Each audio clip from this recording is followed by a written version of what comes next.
সঠিক শৃঙ্খলা মানে তাহলে সে ভালো প্লেয়ার। শৃঙ্খলা না মানলে নেইমারের মতো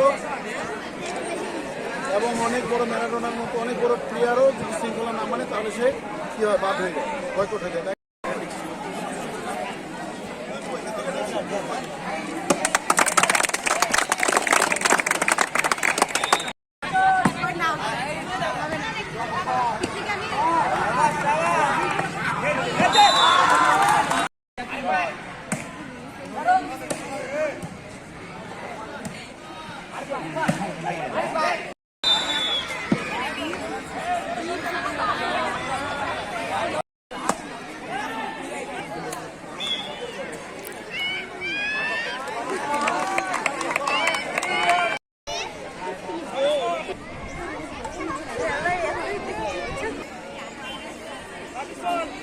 এত জোরে বাতাস আছে ওইদিকে